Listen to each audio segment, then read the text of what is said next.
أعوذ بالله من الشيطان الرجيم. بسم الله الرحمن الرحيم. يا أيها الذين آمنوا كونوا قوامين بالقسط شهداء لله ولو على أنفسكم أو الوالدين والأقربين إن يكن غنيا أو فقيرا فالله أولى بهما فلا تتبعوا الهوى أن تعدلوا وإن تلوا أو تعرضوا فإن الله كان بما تعملون خبيرا. يا أيها الذين آمنوا ایہا کسانو چی مانے روڑے دے کونو شیطاسو قوامینا خودریدن کی بالقسط پا انصاف سرا شہداء للہ گواہی ورکون کی دلہ تلا دپارا ولو علی انفسکم اگر چویدہ گواہی ستاسو دزانون بارکی او الوالدینی یا د مور او پلار والاقربین یا د رشتہ دارو ان یکن غنیا کچروی دا سړی مالدارا او فقیرا یا فقیر فالله اولا بهما پس اللہ تعالی دیر لائق تے پدی دوارو سرا فلا تتبعوا الهوى پس تاسو تابداری مکوے د خواہش ان تعدلوا دا چې تاسو انصاف نکې و ان تلو او کچره تاسو تاوه جب خپلې او تعرضو یا تاسو مخ اړوي فإن الله پس بشک الله تعالی چې دی کان بما تعملون خبيرا دې په هاسو چې تاسو یې کوي خبردار. آیت مبارکه کې د عدل او انصاف د قائمولو او د گواهی د ورکولو بیان دی او مؤمنانو ته تاکیدی حکم کړی دی چې د الله تعالی عدل او انصاف په ځمکه باندې قائم کړي او د دې کوشش وکړي یو فرد او یو قوم رعایا او بادشاہ حکومت ټول په شریک باندې په ځمکه باندې عدل او انصاف قائم کړي او دې کې د گواهی ضرورت نو گواهی ورکوي په انصاف سره. مخکې رکو کې د ښځې او د خاوند منځ کې د اختلاف او د جنگ جګړو بیانو د مصالحت ذکرو. ظاهر خبره چې کله جنگ جګړې ته خبر ورسی نو بیا کله سړی غلط بیانیم بیا کی خپل ګناه نه تسلیمي بل باندې ګناه ورچی بیا اکثر د سړی خاندان او د ښځې خاندان هر یو د خپل فرد د بچکولو کوشش کی د خپل فرد او غلطه نه بیانی او د فریق مخالف او هغه ته زور شور سره پیش کیه بیا فیصله تا قاضی ته او جج ته خبر لړ شي. آیت کې بیان دی چې یو خدا چې تاسو صحیح بیان وکړي اگر چې دا بیان تاسو د خپل ځان خلاف ولینی مقدمه را له د خځې د خاوند منځ کې یا د خاندان منځ کې یا د بل چا منځ کې نه هر سړی صحیح بیان وکړي کته خپل ګناګار نه خپل ګناه پیش کړي چې به دا غلطي زما ده دومره کړه د غلطي زما ده او دومره کړه د غلطي را پلان کی ده دانه چې خپل پاکي بیان او ارسه په خپل مخالف باندې ورواچي کله خپل ځان خلاف گواهی ولې نو کې تاسو دنیا نقصان سن نقصان دی اصل نقصان هو د آخرت دی. بیا کله گواهی ضرورت شي نو گواهیم صحیح گواهی وکي چې سه لیدلې دي او سه اوریدلې دي هغه دی بیان کی د چا طرفداري او جانبداري دینه کی دا دینه ګوري چې دا یو کمزور دی دا غبل طاقتور دی راشره طاقتور ملګرتیا او کیا د کمزوري ملګرتیا او کا دا یو غریب دی دا بل مالدار دی نه مالدارې ته غریبې ته مګوري صحیح بیان وکي مالدار الله مالدار پیدا کړی دی او غریب الله تعالی غریب پیدا کړی دی ته په الله تعالی زیات مهربان نه ته اصل واقعہ بیان کا یادارنګ جج او قاضی او مشر چره هغه چې فیصله کینو د اصول مطابق دیو کی په فریقینو ترې نه ګوري چې دا یو تنگ دستره دا یو مالدار دی هغه ځان له خبرې دي ته د خپل اصول مطابق فیصله وکړه. نهایت کې د نظام د عدل او انصاف د قائمولو د گواهی بیان دی. دا خبره کله نه چې الله تعالی انسانان پیدا کړي دي دا الله تعالی دې خبرې حکم کړی دی. لومبنی انسان چې آدم علیه السلام دی د هغه وخت نه د عدل او انصاف تاکید شوی دی. الله تعالی سورہ حدید کې فرمایي ولقد ارسلنا رسلنا بالبينات وانزلنا معهم الكتاب والميزان ليقوم الناس بالقسط. البته الله تعالی وی څومره انبیاء کرام چې مونږ را لېږلي دي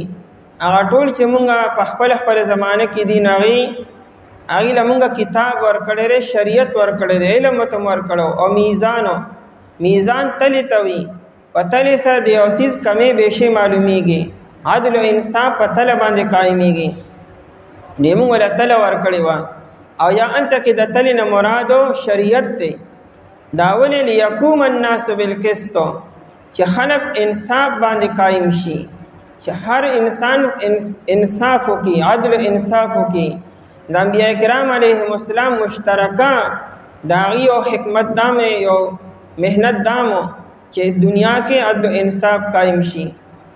بیا کله کله عدل انصاف قایمولو کې رکاوټونه پیښیږي. بعد فریق نه مني، بعد انسان نه مني، زه قانون نه منم، انصاف نه منم او فیصله نه منم. بیا قرآن وانزلنا الحدید مونږ اوسپنه نازله کړه. د اوسپنې مقصد دا چې کوم انسان نه مني، بغاوت کی، سرکشی کی او قانون په خپل لاس کې علي دا خلاف اسلحه اوچته کې. دا اوسپنه دې لپاره ده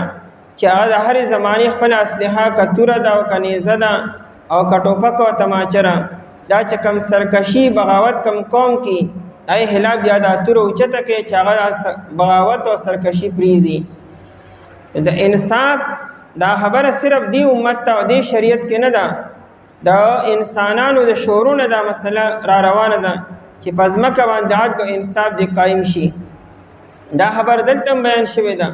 او دا خبره سورې مائده کې را روان ده همدغه شانتې چې عدل او انصاف قایم کړي. دا عدل د عدل نه دی. عدل په عربی کې انډي ته وایي. دا زمیندار چې په خره باندې یا په بله سورلۍ باندې بار واچي نو هغه یو طرف ته انډې وایي او دی بل طرف ته هم انډې وي او دا دواړه چې یودی شي نو بار شي. او تاسو په دې پوهېږئ که چېرې یو غټ ټیبل وکړې نو دا بار نه دی، دا وړیم نه شي، سورلۍ ته هم تکلیفې په دې باندې دواړه انډې به برابر ساتي. عدل د عدل نه دی. عدل وی دی ته چې ته به برابرې کې انصاف به کې دې کې به ته طرفداري او جانبداري به نه کې. او چې کله عدل په دنیا کې قایم شو هر یو ته خپل حق میلو شو جنگ جګړې به ختم شي. نن د جنگ جګړو بنیاد هم دکرې چې یو سړی ما ته خپل حق نه میلاویږي. هغه د خپل حق د اصول لپاره بیا مختلفې لارې استعمالي، قانون په خپل لاس کې والي، بدامني پیدا شي، انتشار پیدا شي، معاشره کې بګاړ پیدا شي، ظالم چې دی د هغه ظلم سیوا شي، مظلوم هغه کې بیا مزاحمت پیدا شي، نو دې وجې نه معاشره کې بګاړ او فساد راشي. او چې کله عدل و انصاف قایم شو هر چا ته خپل حق ملاویږي، امن و امان براشي، سکون چین او اطمینان براشي. یا ایها الذین آمنو دا آیت شروع په یا ایها الذین آمنو سره شوه. په مؤمنانو دا خبره واجب او لازم ده چې دی بګوره د انصاف د قایمولو کوشش وکړي، محنت وکړي. که چېرې مسلمانانو له دې کوشش ونه کو نو ټول مسلمانان د خپل حیثیت مطابق په دې باندې ګناهګار دي. که هغه یو قوم دی، که یو کلی دی، که یو خاندان دی او که هغه یو پوره ملت دی چې هغوی د انصاف د قایمولو کوشش نه کړي، د دې لپاره باغ دوړ نه کړي، بیا د هر چا خپل وس او طاقت دی. هر یو بیا د خپل وس او طاقت مطابق ګناهګار دی. بادشاہ د خپل اختیار مطابق، رعایا د خپل اختیار مطابق. یا ایها الذین آمنو اے مومنانو، مومنان بګور عدل و انصاف قایمی دا ردی فریضه ده. کونو قوامین، شی تاسو قوامین، دا جمع د قوام ده او دا مبالغه را په قائم کې. د قائم معنی ادریدون کې، قوامین معنی ډیر ادریدون کې، نگرانی کون کې، یعنی دا خپل ذمہ داری وګڼي. قرآن کریم قوامین وی دیو نوی چې انصاف کوي. قوامین مطلب داره چې ردی اهتمام وکي. بعض اوقات انسان اسم یو فیصله سمو کی، ظالم بعض اوقات انصاف وکي، کافر بعض اوقات انصاف وکي. هغه یو پیرشوا یو پیر خبر نه ده. قوامین شه د دې خبر اهتمام وکي په هر ځای کې، په هر وخت کې، په هر فیصله کې، کده فرد او کده قوم ده او کده ملکونو ده او که بین الاقوامی ده او کده هر چا منځ کې را ستاسو به کار دی چې انصاف به کوئ. قوامین معنی ډیر ودریدونکي مبالغه را د دې خبرې وګړه ډیر اهتمام به کوئ. قوامین بالقسط ډیر ښه ودریدونکي بالقسط په انصاف سره. نن مسلمانانو کې ځای په ځای باندې انصاف شته. جرګي والا انصاف وکي، خاندان والا انصاف وکي، فرد انصاف وکي، لیکن عمومي طور باندې نشته دی. عمومي طور باندې چې کوم عدالتي نظام دی، چې کوم مشران دي، د هغې طرف نه سستی را او کوتاهي ده. د دې وجې نه دا بګاړ او فساد شروع دی. قوامین کې فرد هم داخل دی. یو فرد به پخپلم انصاف وکي، هر سړی به خپلم انصاف کی او بل چا سره به انصاف کی. خپل انصاف څه دی؟ هر انسان د خپل ځان ذمہوار دی. ته به د خپل ځان سره انصاف وکې، د خپل ځان نقصان به نه برداشت کې، بل به نقصان نه ورکې. یا ستا چې کوم ماتحت دي لکه پلار د خپل اولاد ذمہوار دی، سړی د خپل ښځې ذمہوار دی، دارنګې بیا ورپسې مخکې ځه. نو دا ټول به د انصاف د قائمولو کوشش وکړي. ای لپاره به تدابیر اختیاري به. قوامین ډیر ادریدونکي بالقسط په انصاف سره. قسط انصاف ته یو هرنګ انصاف ته وي، کده ښځې د خاوند منځ کې دی، کده خاندانونو منځ کې دی او کده قومونو منځ کې دی. بالقسط په انصاف سره. شهداء لله چې تاسو انصاف قائموي او خپلو کې خبره نه برابرېږي او مصالحت هم نه کېږي، نو بیا به خبره دریم کس ته، قاضي ته به ځي، جج ته به ځي او جرګې ته به ځي، پنچایت ته به ځي. آی کې بیا خبره ثابتول پکاري. یو مدعي دی بل مدعا علیه دی. مدعي دعوه کې مدعا علیه نه مني، نو مدعي به خپله خبره بیا ثابتي به. ثابتول لپاره بیا ګواهان پکار دي. چې ګواهانو ته وایي چې راشي ګواهي وکړي، نو ګواهان دي د ګواهۍ نه رستو کېږي نه. بیا چې ګواهي کې نو انصاف سره ګواهي وکړي. ګواهي څه ته وایي؟ چې تا څه لیدلي دي هغه ووایه، دا نه چې تا ته په غوږونو کې څه اچولی شوي دي نو هغه ووایه. شاهد د حاضرېدو په معنا باندې دی. ګواه دې ته وایي چې دی په دغه موقع باندې موجود او د هر څه ولیدلو او واورېدلو، همدغه لیدلې شوي اورېدلې شوي خبره من وعنو مکه شانتې د قاضي مخې ته بیان کا، دې ته ویل کېږي ګواهي. او که تا ته بل چا ووایي چې داسې ووایه او تاړو په موقع باندې موجود، دا دروغ دی، بیا دې ته ویل کېږي غلط بیاني. نو شهداء لله ګواهي ورکوونکې لله د الله تعالی لپاره. او لله وی ګواهي به د مخ مروت دپاره نه کوي. عزیز ولی دا رشتہ داری دا دغه خبرې وروستو وي. دا د الله حکم دی چې واقیم الشهادة لله. قرآن وی گواهی د الله لپاره قائمه کوي. گواهی با گواهی کې د انصاف مطابق بکی. نبی علیہ الصلوۃ والسلام کبیره گناهونه بیانولو چې لوی لوی گناهونه کم دي. نو وی فرمایل الاشراک بالله، الله سره شریک جوړولو. دا خبرې کوي نبی علیہ السلام ډډه والی و. الله سره شریک جوړولو، د مور او پلار نافرمانی کولو، دا نه کولو، دا کولو، دا کولو. اخیره کې چې شهادت الزور وي، د دروغ گواهی کول رانیغ شو. و شهادت الزور دا رانیغېدل دا د خبرې د اهمیت باندې دلالت کوي. حالانکه نبی علیہ السلام په اشراک بالله باندې رانیغ نشو، خو چې د شهادت الزور بیان نغی، د دروغ گواهی کولو په دې نبی علیہ السلام رانیغ شو د اهتمام دپاره چې د دروغ گواهی کولو دا کبیره ګناه دی. نو شهداء لله گواهی به کوي د الله دپاره به کوي. گواه جوړونکي شي، گواهی ورکوونکي شي لله د الله تعالی دپاره. ولو علی انفسکم اگر چې ودا گواهی علی انفسکم د خپل ځانونو خلاف گواهی کې بیا بلا صورتونه وي استاد خلاف یو خبر رااله ته لګي خبره کې غستا خلاف ته تدامج دا خدما خلاف ته ماته نقصان نازي مالی یا جانی دې تمګور چې دما نقصان کیږي ته اصل بیان وکا اگر چې ستا خلاف گواہی ولی ونشي یعنی دومره ځان کې انصاف پیدا کا چې د خپل ځان خلاف هم خبره کول شي اگر چې ستا د مال یا د جان یا د عزت پکې نقصان دی لیکن اصل بیان تو کا ولو علی انفسکم اگر چې وی دا گواہی ستاسو د ځانونو خلاف ولینا خو کې داسي چې ته د خپل ځان خلاف خبره نشي کولای ته به څنګه انصاف قائم کې مخکې هو قرآن کې نه کونو قوامین انصاف کون کې او دارې خو دریدون کې نو میغه به د خپل ځان خلاف ودرېږي با دن نستاړه دې اړه خدا نه وړي چې د خپل ځان خلاف خبره وکا او ته به د خپل ځان خلاف هم ودرېږي ولو علی انفسکم اگر چې د خپل ځانونو خلاف او گواهی وکي بیان وکي د خځې او د خاوند منځ کې خبره شروع د مخکې رکونه او دا فیصله او دا خبره بل چاته لاړله او سړی دا وایي چې بھائی دومره غلطي زمام ده دا نه چې ټوله غلطۍ د ښځې دي ظاهره خبره دا خو نه چې ټولې کوتاهۍ به بلکې وي تا کې به هم څه کوتاهۍ وي تا به هم غلط بیاني کړي تا به هم زور او زبردستي به کړې وي نو د خپل ځان خبره مو وکړه چې دومره غلطي زمانه وشوه زه پوه نه شوم او دومره غلطي ردېره دارنګه حضر کم از کم دا بیانو کې چې او دا غلطي زما ده زره دا خبره نه مانم یا سرکشي کوم یا دا کوم یا کوم دا خو نه چې نه زه بالکل سپین باز ما او بالکل لکه دودھ کا دلہ ہوا او ټول کوتاهی پدې کې دي دا خو انصاف نشو د خپل ځان خلافم خبر وکړه اول والدین یا د مور او پلار خلافو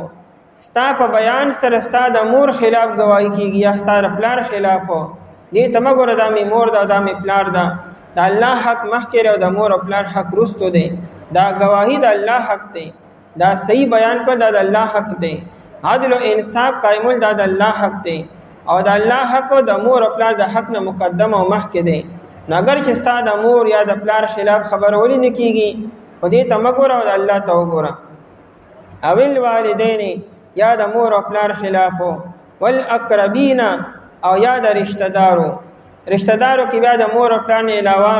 ستا ورور او خور رالو ستا ترور او ماسی ترونه خاندان راغې مخکې پسیزه تر دې خلافم گواهی نو کا خو د دې طرفداري او جانبداري مکوا اورنګزیب عالمگیر رحمت الله علیه د ضرور د دارا شکوه هغه قتل کړو او هغه بیا د مقتول وارثان یې دباو را دباو کړو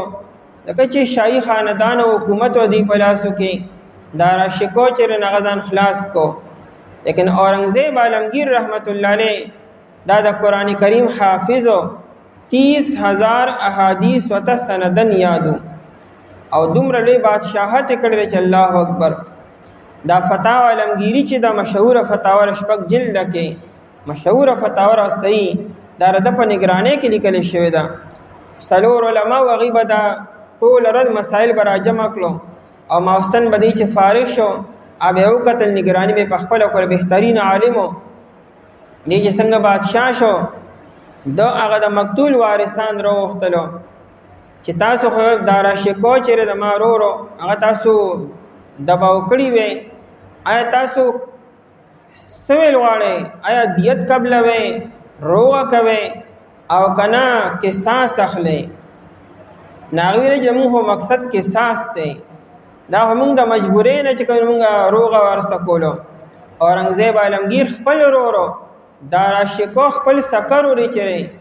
د انصاف نظام دی ته ویل کېږي خپل ورور د مقتول ورثه او تواله کو او یې قصاصن قتل کو موجوده دور کې انګريز د اورنګزیب عالمگیر خلاف دا چرچا جوړ کړه ودا د حکومت د غستوره پر خپل ورور قتل کړ دي الانکه هغه د انصاف د حصول لپاره د انصاف د قائمولو لپاره دا کار کړو چې به مقتول وارثان په خپل وی چې مونږه قصاص اخلو نو روغه دیت د خبرې خرستو دي لمنی حکم هو د قصاص ته قران وی الحر بالحر كتب عليكم القصاص في القتل الحر بالحر نو انصاف به د خپل کور شروع کې با نو بیا ودا سکیږي با. دا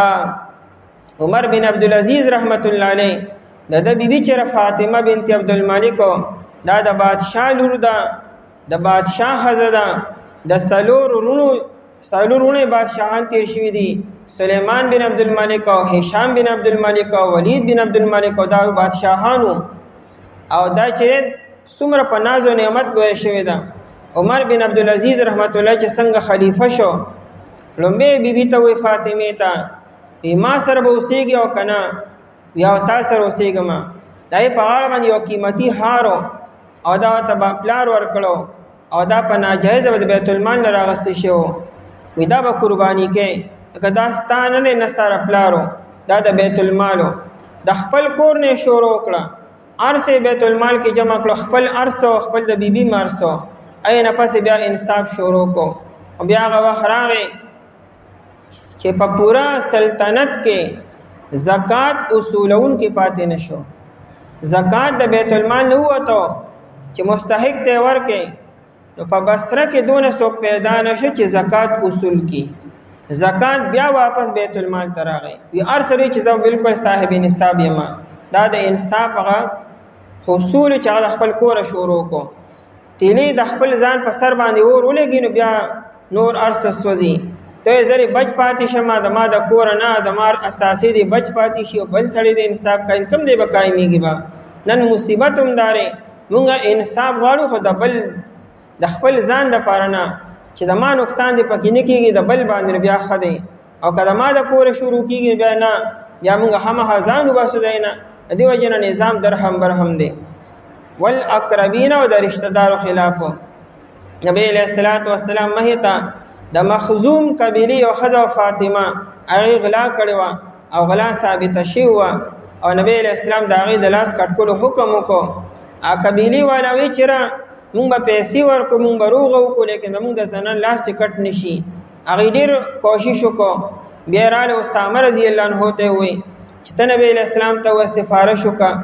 اسامه رضی الله عنه نبی علیہ السلام ته چیرې جی کروغه وشي نو خده او کمافی وشي نو خده. نبی علیہ السلام پوه شو چې دا د اسامه خپل خبر نه ده، شاته نه ذهن سازي ولا شوی ده. او بیا نبی علیہ السلام منبر باندې تشریف فرما شو او یې فرمایلو چې دا فاطمه مخزومیه ده. وی والله لو ان فاطمه بنت محمد وی کله ما خپل لور فاطمه هغه دا غلا کړي وا سرکت او غلا کړي وی لکتات یدها ما به هغه لاسم کټ کول با. دا هله فاطمه مخزومیه ده. انسان به خپل ځان شروع کی د کور به شروع کی، بیا ګوره چې انصاف څنګه نه قائمیږي. او بل ته پدې کې نه ګوري چې خلک داسې کې. هر انسان د خپل ځان جواب دی سبا قبر کې او قیامت پر ورځ. دا دلیل نه چې خلکو داسې کولو، وي تر خپل ځان ذمہواری تا په خپل څنګه کول څه دی کولو. نو والاقربین او د رشتہ دارو خلافو. یو سړی د خپل پلار خلاف گواهی کولی شي او د پلار په حق کې گواهی نشي کولی، د مور په حق کې گواهی نشي کولی او د مور خلاف گواهی کولی شي. دارنګه ضرور خلاف گواهی کولی شي او ضرور په حق کې گواهی نشي کولی. لکه شبهه پیدا شوه چې دا د رشتې د وجې نه دی گواهی کی، یعنی کېدای شي حقیقت حال داسې نه چونکې دا پلار دی، د مور دا دی، رور دی، د زوی دی، د دې رشتو د وجې نه دی د خپل پلار دپاره گواهی کی. موجوده عدالتي نظام کې هم دا دی، هغې د خپل ورور او د پلارو او دارنګه دې گواهی نه قبلي. ځکه شبهه ده چې ته د رشتې د وجې نه گواهی کوې، ورنه کېدای شي حقیقت حال داسې نه. ان یکن غنیا کچری وي دی مالدارا، کچری وي دا مشهود علیه، یعنی دا چا خلاف چې گواهی کیږي، کچری وي دا انسان غنیان مالدارا. ات کې تفصیل نورم دی ان شاء الله سبا کې وکړو. اے کسانو چې ایمان وروړي دي شی تاسو خو درېدونکي په انصاف سره گواهی کوونکي د پاره د الله تعالی، اگر چې دا گواهی سو ځانونو خلاف یا د مور او پلارو او یا د رشتہ دارو. اعوذ بالله من الشیطان الرجیم. بسم الله الرحمن الرحیم. يا أيها الذين آمنوا كونوا قوامين بالقسط شهداء لله ولو على أنفسكم أو الوالدين والأقربين إن يكن غنيا أو فقيرا فالله أولى بهما فلا تتبعوا الهوى أن تعدلوا وإن تلووا أو تعرضوا فإن الله كان بما تعملون خبيرا يا أيها الذين آمنوا إيها كسانو چیمان روڑے کونوا شیتاسو قوامین خودری دن کی بالقسط فانصاف سرا شہداء للہ گواہی ورکون کی دلہ تعالی لپارا ولو علی انفسکم اگر چویدہ گواہی نخلو زانو خلاف او الوالدین یاد مور و پلار والاقربین یاد رشتہ دارو ان یکن غنیا کچریوی دی مالدارا او فقیرا یا فقیر فاللہ اولا بہما وصلی تعالی دیر لائق تے پدی دوار سرا فلا تتبعوا الهوى فاستاسو تابداری مکوی دا خواہشو ان تعدلو دا چتاسو انصاف انکے وَإِن تَلُوا او کچرتاسو تاوہے جب اخپلے او تعریدو یا تاسو اعراض کوئے فَإِنَّ اللَّهَ پس بے شک اللہ تعالیٰ چدے کان بما تعملون دے پہا سوچ تاسو یکوئے خبیراً خبردار آیت مبارکہ کے دا عدل و انصاف دا قائمولو او دا صحیح دا گواہے اور قولو بیان دے او دا عدل و انصاف پا لارا کی چکم رکاوٹو نا پیہیگی دا غیر رکاوٹو نا بیانم دے عدل دا دا اللہ تعالیٰ صفت دے اللہ تعالیٰ پخپل عادل دے او دا عدل حکم کی ان اللہ یأمر بالعدل والاحسان اللہ تعالیٰ حکم کی چی عدل و انصاف کوئے او ارچا سر احسان کوئے اللہ تعالیٰ پخپل ظالم نہ دے نو ظلم نخوخی اللہ جل شانہو بیا ظالم نخوخی ذکر اللہ تعالیٰ پخپل ظلم و زیادتی چا سر نکی دبل چا ظلم و زیادتی بیا نخوخی اللہ جل شانہو پخپل عادل دے عدل خوخی او دا عدل حکم کی انبیاء کرام علیہ السلام دا عدل حکم کردے دے او دا عدل نظام قائم کردے دے او سبا قیامت کی بم اللہ تعالیٰ عدل و انصاف بکی دا عدل میزان و طلب اللہ تعالیٰ قائمی با کیا سر بم اللہ تعالیٰ ظلم و زیادتی بنکی ہاں اللہ تعالیٰ بفضل کی کرم بدیر کی فضل او کرم او یاد عدل نبکار لی لیکن ظلم و زیادتی با اللہ تعالیٰ چا سرم نکی قرآن کریم تعلیمات دادی کہ حاکمان لپکار دی ذمہ دار و خلق چاہید عدل و انصاف دا قائمولو کوششو کی اور پورا نظام دا عدل و انصاف مطابق کی قوانین دا قرآن و دا حدیث مطابق کی اور دا غی امپلیمنٹیشنو کی انہیں آغا لاگو کی پا حلقو کی اور دا قانون و دا عدل و انصاف پا قائمولو کی اقربا پروری دا خپل والے لحاظ بنساتی چرا دا دا ما خپل دے رشتہ دار دے زما نسب والا دے دما قبیلی والا دے دما مذہب والا دے ندی خبر و خیال بنساتے کا فریقین مسلمانان دی او کا کافران دی او کا یو فریق مسلمان دی او قبل کافر دی کستا دا دشمن قوم ولی نرے تبا دشمنے تا نگوری تبا قومیت تا نگوری تبا گوری چی دے کہ حق خبر رسدا او حق دا چا کیگی کہ حق دا غیر مسلم کیگی تبا دانے چی دا غیر مسلم رے زمانگا دشمن دے راشد مسلمان لور کلان کے حق دا غنہ کیگی ٹھیک تا ظاہر کہ بتو مسلمان له حق ورکړي او د غیر مسلم له حق والی لیکن دا گزارتا په اسلام باندې وکړو بدنامی دی د اسلام وکړه په ظاهر کې وتا د مسلمان طرفداري وکړه او غیر مسلم دی محروم کو حقیقت کې دا نقصان تا د اسلام وکړو سبب دا غیر مسلم وی چې دا اسلام دا تعلیمات دی ورکی مسلمانان چې سکینو گویا کې دا په اسلام کې دار سدي الان کې د اسلام خوبی او حسن همداري چې غیر مسلم سره انصاف وکا ابد د انصاف نه متاثر شي او خو پیغام مخ کې پیش کی اب مسلمان شي نور بلا خلق به مسلمانان شي داسې واقعات مخې ته راغلي دي چې د عدل او انصاف باندې مبني. چې کله مسلمانان سمرقند او بخارا ته رالو، سمرقند او بخارا کې مخکې عیسایان آبادو، او چې کوم قتیبة بن مسلم د مسلمانانو سپهسالارو هغه راغی پوره سمرقند او بخارا علاقې واغستې. یو علاقه فتح کول داسې آسان کار نه دی. علاقه چې فتح کې څومره فوج به وي او څومره انتظامات به وي، او دا ټول علاقې دي واغستې. خو د سمرقند او بخارا چې کوم پادری و هغه یو قاصد ولېږو ملک شام ته. هغه زمانه کې چې کوم د مسلمانانو خلیفه و هغه ته ووایي شکایت یې وکړو چېرې د اسلام تعلیمات خداري چې دی یو ځای ته وځي وړاندې له دعوت ورکړي. یو کافر قوم ته چې پیغام مخکې نه دی رسېدلی ته به ډایرکټ حمله نه کوي پای باندې، ته به وړاندې هغې ته دعوت ورکړي چې وایي موږ تاسو باندې حمله ولیکو،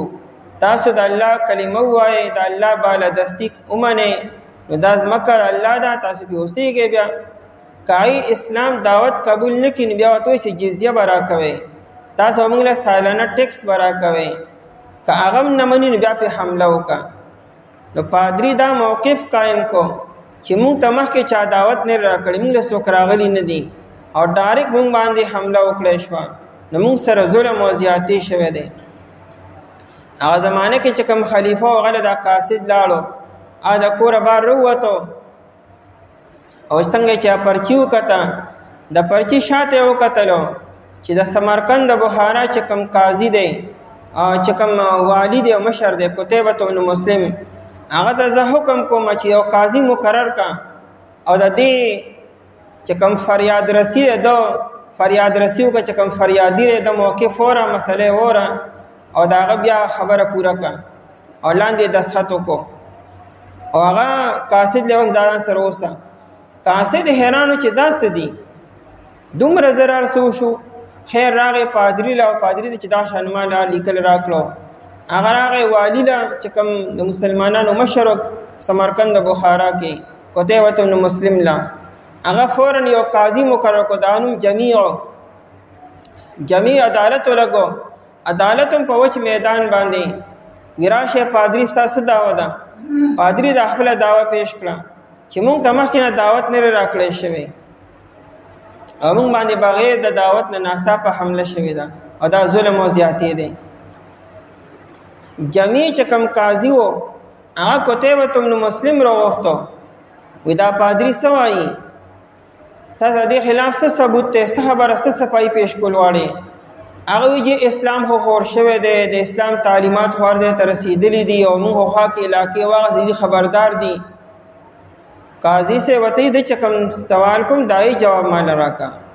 تا دې دعوت ورکړی دی او که نه دی ورکړی؟ نو هغه چې کوم قتیبة بن مسلم خاموش شو. نو قاضي ورته چې زه پوه شوم چې تا سره د خپلې خبرې جواب نشته، صفایي نشي پیش کولی، د دې مطلب دا چې دا پادری خبره صحیح ده. هغه فوراً حکم وکړ چې نن ماښام د نور پرېوتو نه مخکې اسلامي فوج به د سمرقند بخارا نه به وځي، چې نور پرېوي چې یو تن دلته پاتې شوي نه، دغه دا زیاتې شوی دی. او بیا به تاسو دې له مکور کې ښه ښکلی چې کله دې تیاري وکړي نو بیا به راشئ، دې له به دعوت ورکړي، او که دعوت دې قبول نه کړي نو بیا پرې حمله وکړي. صرف د قاضي دا حکم او چې کوم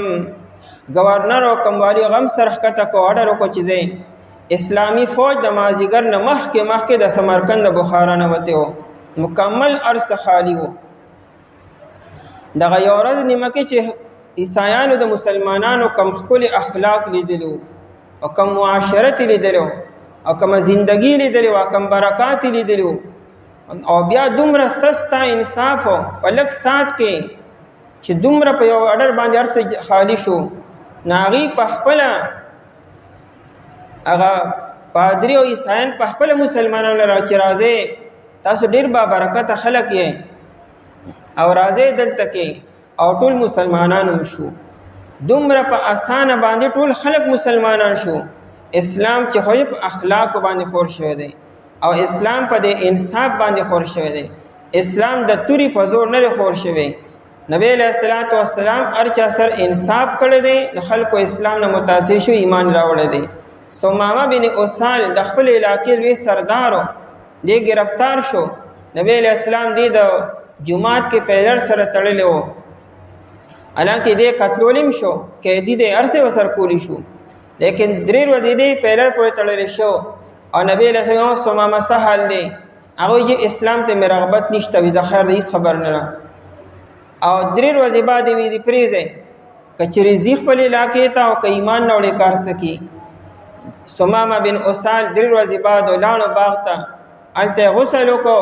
او راغی ما ته کلمه ووایي. دا د اسلام د دې ښکلي انصاف او د دې ښکلي اخلاقو د وجې نه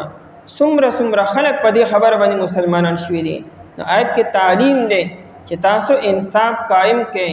د انصاف د قائمولو کوشش وکړئ، دا په تاسو باندې واجب او لازم ده. یا ایها الذین آمنو، اے ها کسانو چې ایمان وروړی دی، کونو قوامین، مسلمانانو ته مؤمنانو ته دې غټ ضرورت دی. ضرورت هو تمام انسانیت ته دی، د انصاف هو تمام انسانیت ته ضرورت دی، لیکن مسلمانانو ته دای نه زیات ضرورت دی. او مسلمانان دې دا انصاف قائم کی. کونو قوامینا، شی تاسو خ ادریدون کې قرآن دانوي چې انصاف قائم کې قرآن ودرېږي، د دې لپاره اهتمام وکړي، کوشش وکړي، سوچ او فکر وکړي. قوامین گویا کې تاسو کارداري چې انصاف به قائم وي. قوامینا گویا کې چې تاسو کم ځای کې یې هلته به تاسو انصاف قائم وي. په دې واقعیا کې دا خو نه چې کنه عدالت به جوړو با او دای نه پس به نوټیفیکیشن به کیږي او دای نه پس به سمن جاری کیږي او بیا به دا کیږي په هغه ټیم باندې په وچ میدان باندې راشه تاسو مسله ده په وچ میدان باندې اړه شو دومره په اسانه باندې قوامینا انسان چې تکم ځای کې چې الته کې انصاف قائم کا په صحرا کې او په آبادی کې وي او په دیهاتو کې. قوامینا ډیر ښه ودرېدونکي، قوامین مبالغه ډیر ودرېدونکي، یعنی گویا کې تاسو کار بدای چې تاسو به انصاف قائموي. سړی چې کم ځای کې د انصاف به قائمي په خپل ځان باندې، په خپل کور کې او په خپل ماتحتو باندې او په غیر چاپیر باندې. او ابن عباس رضی الله عنه د قوامین معنی قوالین، قوالین جمع د قوال مبالغه په قائل کې معنی دارا ډیر ویون کې، او د بالقسط معنی حق لره بالحق کې حق ویون کې وګرځي. اے مسلمانانو حق وایي، حق وینا کوي، اگر چې تاسو پکې نقصان ولینی د خپل ذاتو د حق وینا چې کې او تا ته پکې خپل نقصان دی نو خیر دی، نقصان برداشت کا او حق وینا مپریزا، حق وینا مپټوا. ناغوی قوامینا قوالینا ډیر ویون کې او د بالقسط معنی کې بالحق کې حق لرا، او شهداء لله او گواهیم د الله د پاره ورکې، یعنی چې گواهی کې هم حق گواهی وکې. شهداء لله گواهی ورکون کې د الله تعالی د پاره، لله وی د الله د پاره گواهی کې، لا لغرض دنیوی روح المانوی وی د دنیا د پاره گواهی نه کې، دانه چې دا زما عزیز ولی دا زما رشتہ دار دی، ما باندې احسانات دي یا د ماته نه مفادات دي یا دا یا دا سبب دی مال داشن گواہی وکي. نه گواہی د الله حکم وګڼي، الله حکم یې ومني او د الله د حکم د پورا کول په نیت باندې گواہی وکي. ولو علی انفسکم اگر چې دا گواہی د خپل ځانونو خلاف، کسو د خپل ځان خلاف گواہی ولینی نو کې خیر دی. د خپل ځان خلاف بسړي څنګه گواہی کی؟ نو مراد ته اقرار دی. پتا باندې یو الزام راغی، یو تهمت او یو داوا پتا باندې وشوه، ته انکار مکو کدا کار تا کړی وي او کته جرمداري، ته اقرار وکړي او دا کار ما کړی دی یا دا کار زمانه شوی دی. انکار مکوا، تعویلات مکوا، پټیګما. ولو علی انفسکم د خپل ځان خلاف گواہی مراد اقرار دی. نو اقرار وکړه چې دا کار زمانه شوی دی. کته باندې مالی داوا شو چې ته ما دومره مال دی، ته دا مو چې تاسو ثبوت ته ځا عدالت ته زبم زم تم زرازا چې ثابت کا پروف کزا نو وای چې واقع دا حق زما سرستا دی، را شواله یا فی الحال ما سره نشته یا ما ته ټیم راکا گنجائش ما سره نشته خدا مو ته ثابت کزا او زستا الله سزا تی توره تیره ده نه ولو علی انفسکم اقرار وکړه او دا حق ستا ما سره دی خو ما سره یا د وخت گنجائش نشته یا د ما حالات داسې دي در کوم مې دله یا ته ماته معاف کا ولو علی انفسکم اگر چې سو د ځانونو خلاف ولینی خو ایک اقرارو اول والدین او ابن عاشور رحمه الله دا ولو علی انفسکم نه مراد قبیله اخلی پی عربو د نفس اطلاق په قبیله باندې کې ان کدا گواهی ستو د قبیله خلاف ولینی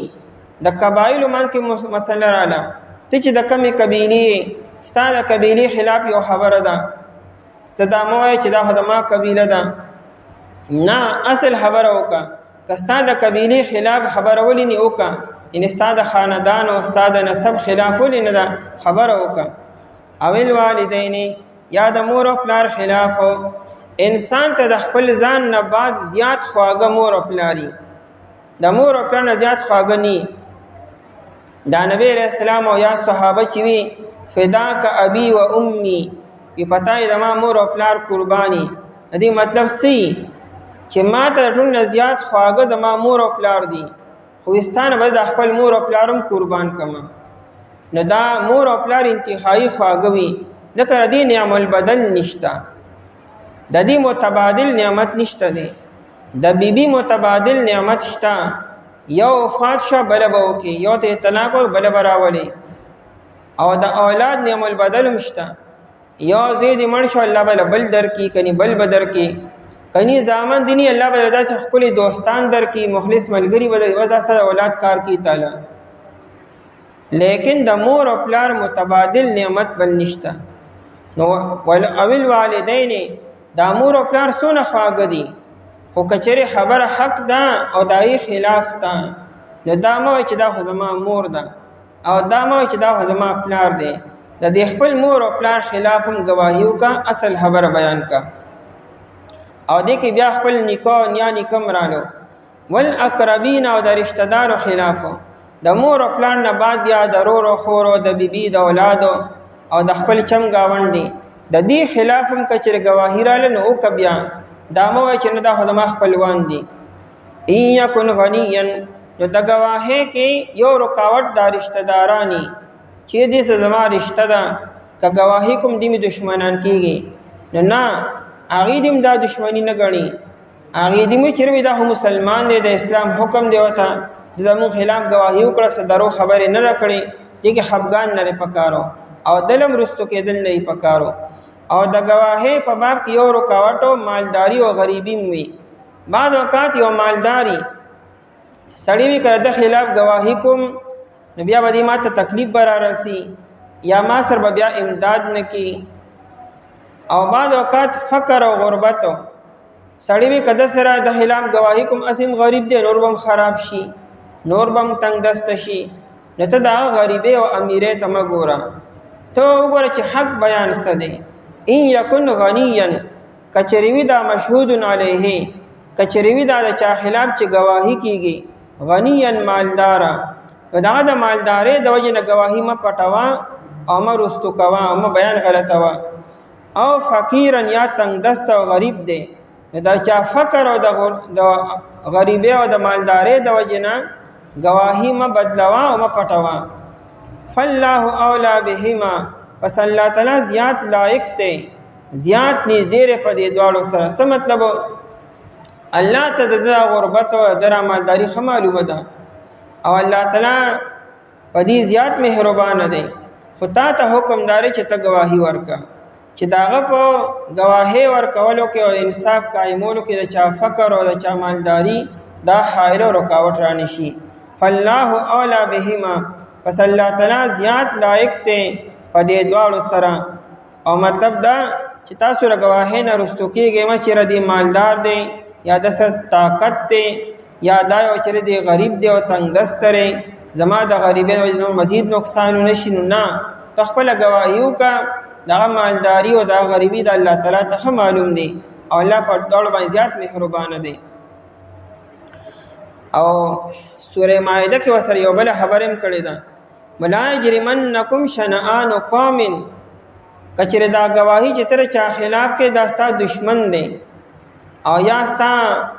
خپلوان دي ارس چې دي په گواهی کې به چا دشمنه تم بیا نه ګوري کستا دشمنم دی خو لیکن په حق باندې نه ناغه سره انصاف وکا دا مګور چې دا د ما دشمن دی دل به حق نه ورکوم د گواهی په قائمولو کې او د انصاف په قائمولو کې چې اس قسم رکاوټ او نه خپل ولی راشي نه دشمنی راشي نه مالداری راشي او نه غریبی راشي فلا تتبعوا الهوى پس تاسو تابعداري مکوئ د خواهشو قرآن کریم دې ته خواهش پرستی وي د چا د وجې نه گواهی بدلول یا پټولو یا انصاف نه قائمولو دا خیر خواهی نه دا خواهش پرستی ده کته دا غریب دی وجې نه کومه کته دا مالدار دی وجې نه کومه کته دا خپل دی وجې نه نو دا ستا خیر خواهی نشو انسانیت سره دا تا خواهش پرستی وکړه دغه قرآن کریم هوا وي ان تعدلوا دا چې تاسو انصاف نکئ دا تعدلوا دا عدل نه دی نو ان لا تعدلوا دا چې تاسو انصاف نکئ یا دا تعدلوا د عدول نه دی نو ان تعدلوا دا چې تاسو د حق نه ووړئ د خپل ولې د وجنا د دشمنی د وجنا د غربت د وجنا د مالدارۍ د وجنا اسنه چې تاسو خواهش پرستیو کې په خواهش باندې عمل وکئ او د حق نه ووړئ حق د نه پاتې شي دا سکار بچریم نه کوئ وَإِن تَلْوُوا او کچر تاسو جبی تاوهی تلوو معنی جبی تاوهل گول مول بات کول ټال مټول کولو جبی تاوهلو مطلب داره گوا عدالت تراغه جج مهیتا د قاضی مهیتا د جرګی مهیتا خبره کی خو لیکن گول مول خبره کی داسې خبره کی چې دیم خپنه شي او داولم خوشاله شي یعنی واضح بیان نکی یادا چې په گواهی کې مین پوینټ چر نه پټ کی چې په کم پوینټ باندې گواهی کیږي نه بدل کی یہ بدل کی یہ پټ کی یا هغه کې جب تو کی او خبره واضح نشي دا ټول معنی د تلو دی بیان چکه واضح وکوي چې خبره واضح شي او مفهوم باندې مخاطب پوه شي وین تلو او کچرتا سو تاوه جب خپلې ان واضح بیان نکوي او تعرضو یا تاسو مخ اړوي د گواهینا چې سره روزینا گواهیلا اغي تاسو راغړی او تاسو سره زینا نن سبا بلاشي مسائل دي چونکه د انصاف اصول نشتا تحفظ نشتا قانون نشته دی گواه غریب گواهی کې لیکن غریب یریږي کچره گواهی کوم دشمنی را پیدا کیږي او سبا د ما حفاظت څوک نشي کولی وجدا چې نظام ټول ګډ وډ دی کچره گواه ته دا پته چې ما ته تحفظ ملاویږي زما جان او مال محفوظ دی د گواهی د وجنا ما ته به سوا څه نقصانی نو ارسنی به گواهی وکي لیکن چونکه قانون نشته دی انصاف نشته دی او دای مطابق عمل درآمد نشته دی نو گواه غریب ارسلی دلی لیکن رستوکی او من زیت نزی گواهی نشي کولی ځکه چې غل بیا دمکې ورکی مجرمو تب څنګه د ما خلاف گواهی وکي بیا به څنګه په خپل خپل باندې او داسې شویم دي چې د گواهی د دشمنی پیدا شوی دي نو کچره انصاف قائم شون بیا به گواهی خپل مطابق کی او تعرضو یا تاسو مخ اړوي فإن الله پس بشک الله تعالی چې دی کان دی بما تعملون په سوچ تاسو یې کوي دا اعراض کولو یا انصاف نه کولو یا گواهی پټولو یا گواهی بدلول ټول خبري خبيرن خبردارو اے ها کسانو چې مان ورنه شیطان سوډیر او دریدون کې په انصاف سره گواهی ورکون کې د الله تعالی لپاره اگر چې دا گواهی سره ځانونو خلافو یا د مور او پلار د رشتہ دارو خلاف کچروی دا انسانو مالدار یا غریبو وصلی اعوذ باللہ من الشیطان الرجیم بسم اللہ الرحمن الرحیم یا ایها الذین آمنوا باللہ ورسولہ والكتاب الذي نزل على رسوله والكتاب الذي أنزل من قبل ومن يكفر بالله وملائكته وكتبه ورسله واليوم الآخر فقد ضل ضلالا بعيدا یا ایها الذین آمنوا اے ہا کسانو چې ایمان وروړی دی آمنو ایمان وروړی بالله فالله تعالی ورسوله او داغه په پیغمبر باندې والکتاب الذی او په کتاب هغه باندې نزل علی رسوله چې لګ لګې نازل کړی دی په پیغمبر خپل باندې والکتاب الذی او په کتابونو هغه باندې انزل من قبل چې نازل کړیو مخکې د دینه ومن یکفر بالله او څوک چې انکار وکړي په الله تعالی سره وملائکته او د هغه د فرشتو نه وکتبه او د هغه د کتابونو نه ورسله او د هغه د پیغمبرانو نه والیوم الآخر او د ورځې وروستنۍ نه فقد ضل پس یقینا دی گمراه شو ضلالا بعیدا و گمراه لري سره په آیت مبارکه کې د ایمانیات او د مؤمنانو بیان دی مخکې آیت کې عدل و انصاف او اوس دې آیت کې وی چې عدل و انصاف په مؤمنان قائمي د مؤمنانو دا شان دی چې دی به د عدل و انصاف اهتمام کی نو ځکه آیت مبارکه کې د ایمانیات بیان دی ایمان ویل کېږي تصدیق کول وتا تصدیق ویل کېږي د زړه نه یو څیز رښتیا منلو زړه کې ودا خبر راولي چې دا رښتیا دی او آیه کې به اس قسم شک او شبهه بن راولي ذره برابر دی او خبر باره کې چې ستا پړه کې شک ني مکمل اطمینان وي مکمل یقین وي دې ته ویل کېږي ایمان او داغه اظهار با په جبه باندې کې نو دې ته ویل کېږي اقرار چې په جبه یو خبره ظاهره کې نو دا اقرار شو او چړه کې دی یو خبره موجود دا او منی او اس قسم شک او شبهه پکې ني دا تصدیق ته او دې ته ویل کېږي ایمانو ایمانیات چې دي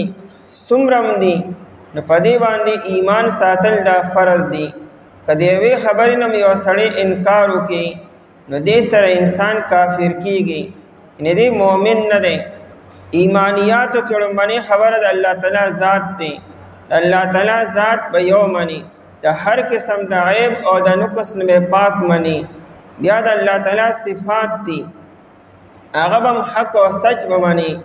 او دغه صفت به د یو مخلوق د پاره باندې ثابت دی او نه به یو مخلوق الله تعالی سره په ذات کې او دا په صفاتو کې به شریک کې دا ایمانیات دی بنیادی د دین بعد بیا کتابونه دي پیغمبران دي او دارنګ ملائکه فرشتي دي او د آخرت ورځ دا تقدیر دی قیامت ته د مر نفس دوباره ژوندې کېدل دي دا بنیادی ایمانیات دي که انسان دا ټول مانی او یو خبره پکې نه مانی نو دی مؤمن نه دی کافر دی تب دانه چې دا لګون ته کې کافر دی یعنی گویا کې 90% مؤمن دی او 10% غني کافر دی نه به دی مکمل کافر دی یو سړی الله تعالی منی کتابونه منی فرشتي منی پیغمبران ټول منی یو نبی نه منی کغه ار یو نبی دی د آدم علیہ السلام نواله تر نبی علیہ الصلوۃ والسلام پورې څومره انبیاء کرام علیهم السلام چې راغلي دي کدی ټولو کې ته یو نبی نه مانی ته ودانه چې دین 99% مؤمن دی او 1% غنی دی کافر دی نه کفر او ایمان دواړه نشي جمع کېدي په یو ځل کې او په یو ذات کې ایمان او کفر دواړه نشي جمع کېدي یا به یو انسان مؤمنی او یا به یو انسان کافری او دا دواړه په یو ذات کې نشي راتلی د نجات لپاره ایمان بنیادی شرط دی د قیامت پر ورځ باندې به هغه سړی نجات مومي خلاصي به مومي د عذاب نه چې هغه د دنیا نه ایمان سره تللی وي دانه چې د قیامت پر ورځ ایمان نوړي، د قیامت نه مخکې او د مرګ د راتلو نه مخکې چې مؤمن تلی نو بیا به هلته نجات عمومي. او کچری ایمان نو کفر سره دنیا نه تلی، څه ایمان او څه کفر، داسې انسان هیڅ کلم نجات نشي موندی. دا بیا چې موږ دی مشرک دی او دا منافق دی، دا هم د کافرانو قسمونه دي. په ټول مراد کافران دي، مشرک هم کافر دی، منافق هم کافر دی او کافر هم کافر دی. نو د آیت کې د ایمانیاتو بیان دی چې ایمانیاتو باندې ستا مکمل ایمان اعتماد او باور وي، پای کې به یو خبرې نه انکار هم نه کوي او دې باره کې به شک او شبه هم نه کوي، نو هغې به د قیامت پر ورځ نجات مومي. یا ایمان چیرې دې کمال وي، یو نفس ایمان دی د ټولو مؤمنانو وي، بیا په دې ایمان کې ترقی وي، کمال لازي. چې کله انسان په ایمان تذکری کی بار بار وایي، لکه یو انسان د الله تعالی لوی بیانی، د الله تعالی بڑائی بیانی، د الله تعالی قدرتونه بیانی، نو په دې سره ایمان کی قوت راځي، نور پکې سیوا کیږي. نو بیا د هغه انسان ایمان ډیر سیوا دی او مضبوط دی چې کوم انسان د الله تعالی لوی او بڑائی نه بیانی، دی مؤمن دی، لیکن دا هغه بل ایمان مضبوط دی. ایمان کې کمال په اعمالو سره راځي چې انسان څونه نیک اعمال کوي دونه د ایمان ترقی سیوا کیږي، د ایمان درجه او کمال سیوا کیږي. چې یو انسان 100% کامل د الله تعالی تابعداري، د ایمان ډیر مضبوط او ډیر قوي او ډیر نورانی وي. او کوم انسان چې ګناهګار دی، خطاکار دی، ګناهونه کوي، خواهشاتو باندې عمل کوي، مؤمن دی لیکن دا چې ایمان یې انتهایی کمزورې کړی دی، یعنې دومره کمزورې کړی چې دی د ګناهونو نه پې نشي بچ کېدی. نو ټیک ده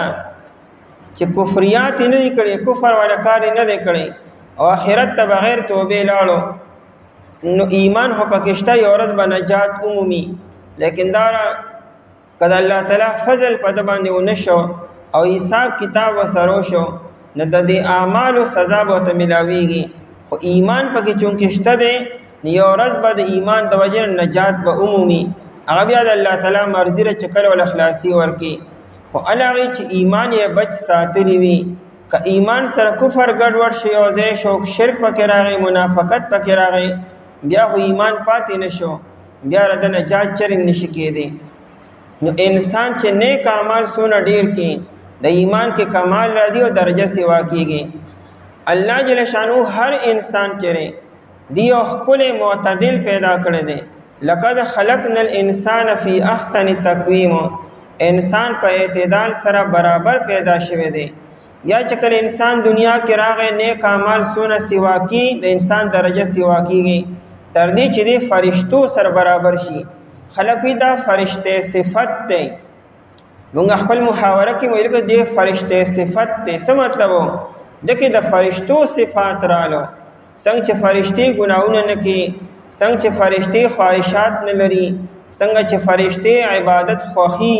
اړې غواړي چې عبادت وکړو، 24 غنټې تابعدار وي، فرمانبردار وي. د کرنګ دا انسان چې دی دیم د الله تعالی دا شان فرمانبردار او تابعدار شو، نه خلق دا فرشته صفت شو. او کچره دا انسانو ځان په ګناهونو کې لت پت کو، لګیا دی ګناهونه کی، نو دا انسان بیا ښکته ورځېږي، د انسانیت نه ښکته ورځېدو. نو قرآن مخکې ثم رددناه اسفل سافلین، دا انسان ډېر ښکته درجې ته لاړو، تر دې چې د ځناورو نه او د حیواناتو نه هم ښکته شو. ځکه چې ځناور او حیوان چې دی هغوی بیا هم د خپل مالک فرمانبردار او تابعداري. ځناور له الله تعالی دا شعور ورکړی دی چې کم مالک هغه له ګیا ورکړي، خوراک ورکړي او ساتنې کې، هغه ځناور د هغه تابعدار وي. لیکن دا انسان د الله خوري او د الله سکي او د الله نعمتونه استعمالي او هر څه د الله تعالی او هم د هغه ناشکر ګزار دی. ډېره دې ځناور نه ښکته شو او بېکاره شو. بیا دا ځناور چې دی خو مکلف هم نه دی، انسان خو مکلف دی، دنه خو به تپوس کېږي. حیوان خو چې دنیا نه لاړو بس خبره ختمه شوه، در لپاره سبا عذاب نشته د حیواناتو لپاره، انسان او د جناتو لپاره خو پکړ دی، عذاب دی. نو دا انسان د دې حیوان هم بدتر شو، کمتر شو او دا ولې الله تعالی نه کړی؟ دا انسان په خپل مرزي او په خپل اراده باندې د خواهشات او وجنا د ګناهونو د وجنا د کمتر درجه ته ورسېدو. د آیت مبارکه د ایمانیات بیان دی چې ایمانیات باندې ایمان مضبوط ساتي، ذره برابر په ایمان کې چې شک رانه شي کني ایمان به باقی پاتې نشي. یا ایها الذین آمنوا آمنوا بالله ورسوله. روح المانی لیکلی دی د ابن عباس رضی الله تعالی عنہ قول لیکلی دی چې اصل کې د يهود یو څو کسان رالو، آئے کې عبد الله بن سلام رضی الله تعالی عنہ، اسد او اسید د دوار د کعب زامنو، او دارنګه ثعلبه ابن قیس او د عبد الله ابن سلام رضی الله تعالی عنہ خړی راغی، او دې سره یامین بن یامینو. دې ټول نبی علیہ السلام ته وی دی ایمان ناوړو، او د ایمان درولو نه بعد دی نبی علیہ السلام ته وی چې نؤمنو بک و بکتابک، جی زمون پتا باندې ایمان دی نبی علیہ السلام ته وی، او ستا په کتاب په قران زمونږ ایمان دی، و بموسی و بالتورات، او زمونږ په موسی علیہ السلام ایمان دی، او په تورات شریف زمونږ ایمان دی، و عزیر او په عزیر علیہ السلام ایمان دی. لیکن د دین علاوه نور څه نه منو، د تورات او د قران نه علاوه او استانه د نبی علیہ السلام او د موسی علیہ السلام او د عزیر علیہ السلام نه علاوه نور څه نه منو. ونکفر بما سواه من الكتب والرسل. د دې درو پیغمبرانو او د دوو کتابونو نه علاوه د نور نه مونږ انکار کوو، مونږ نه منو او نور کتابونو نه. نبی علیہ السلام ته فرمایلو چې آمنو بالله تعالی و محمد و بکتابه، په الله باندې ایمان وروړئ، په ما باندې ایمان وروړئ، او زما په کتاب قرآن باندې ایمان وروړئ، و بكل کتاب کان قبله، او زما د کتاب نه مخکې چې څومره کتابونه دي، تورات او زبور او انجیل او صحائف، په دې ټولو وګورئ ایمان وروړئ، نو الله وګورئ مؤمنان یې. دیوی چې موږ داسې نشو کولی، فقالوا لا نفعل، موږ داسې نشو کولی. الله تعالی د آیت مبارکه نازل کو. آیت کې چونکې دو ټوک خبره وشوه چې چا ایمان نه وړي دی به ایمان په الله تعالی وروړي، دا په پیغمبرانو باندې، په کتابونو باندې، فرشتو باندې، په ټولو کتابونو وروړي. دا نه چې دوه منو دوه نه منو، دا نه چې دا درې پیغمبران منو نور نه منو، ټول پیغمبران، ټول کتابونه، ټول فرشتې، چې چا په دې ټولو باندې ایمان نه وړي دغه ایمان معتبر دی. او که چا په دې کې د یو نه انکار وکړو او یا د ټولو نه انکار وکړو، نو ګورې دی مؤمن نه دی، ګمراه دی، او په ګمراهۍ کې بیا ډېر لرې لاړو، دومره لرې لاړو چې د واپس راتلو امکان نشته دی. نو آی چې څنګه نازل شو، نو دې ټولو حضراتو فآمنو کلهم، دې ټولو ایمان وروړو په ټولو پیغمبرانو باندې مو او په ټولو کتابونو باندې مو.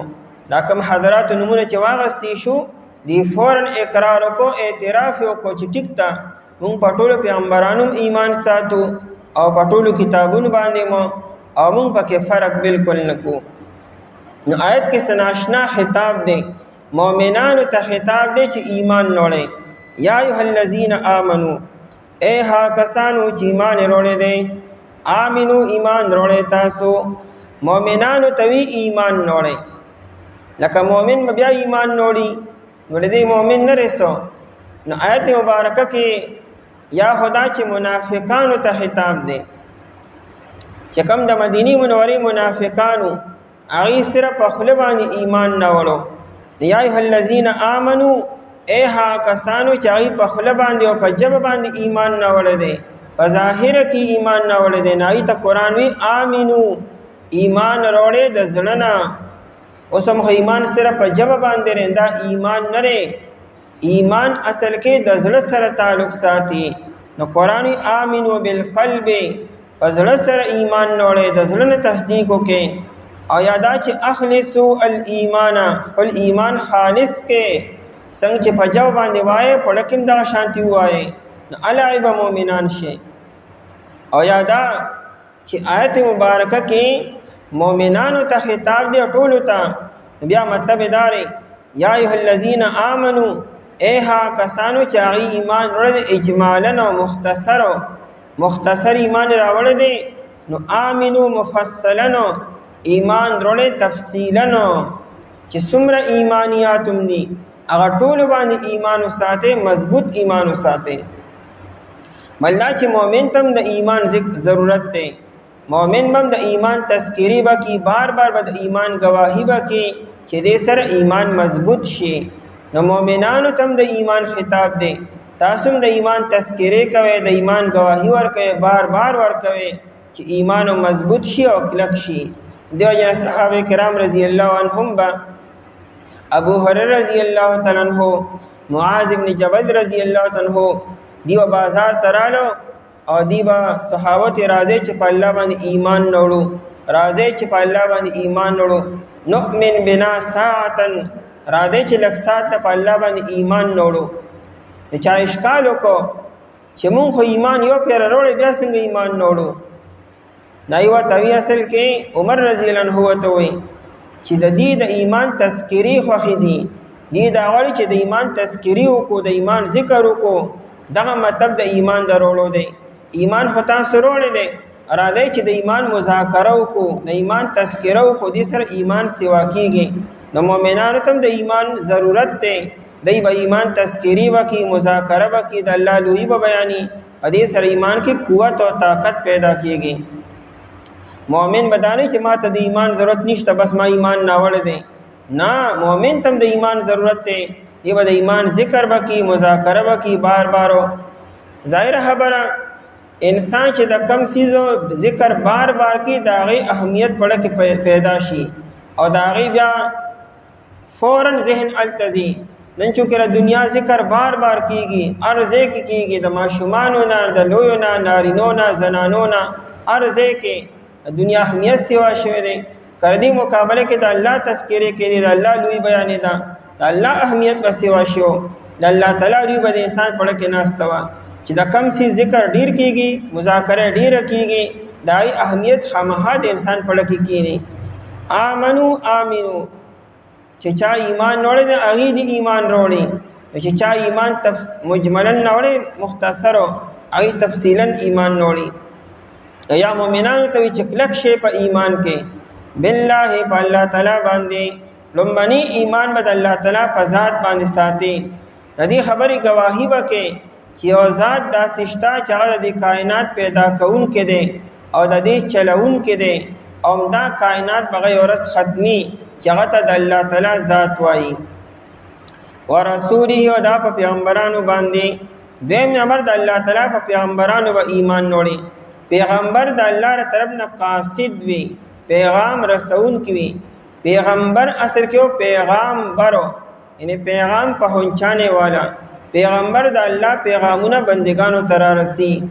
لذکه ته پیغمبر ویل کیږي عربی کې ته رسول وایي قاصد او ډاکیا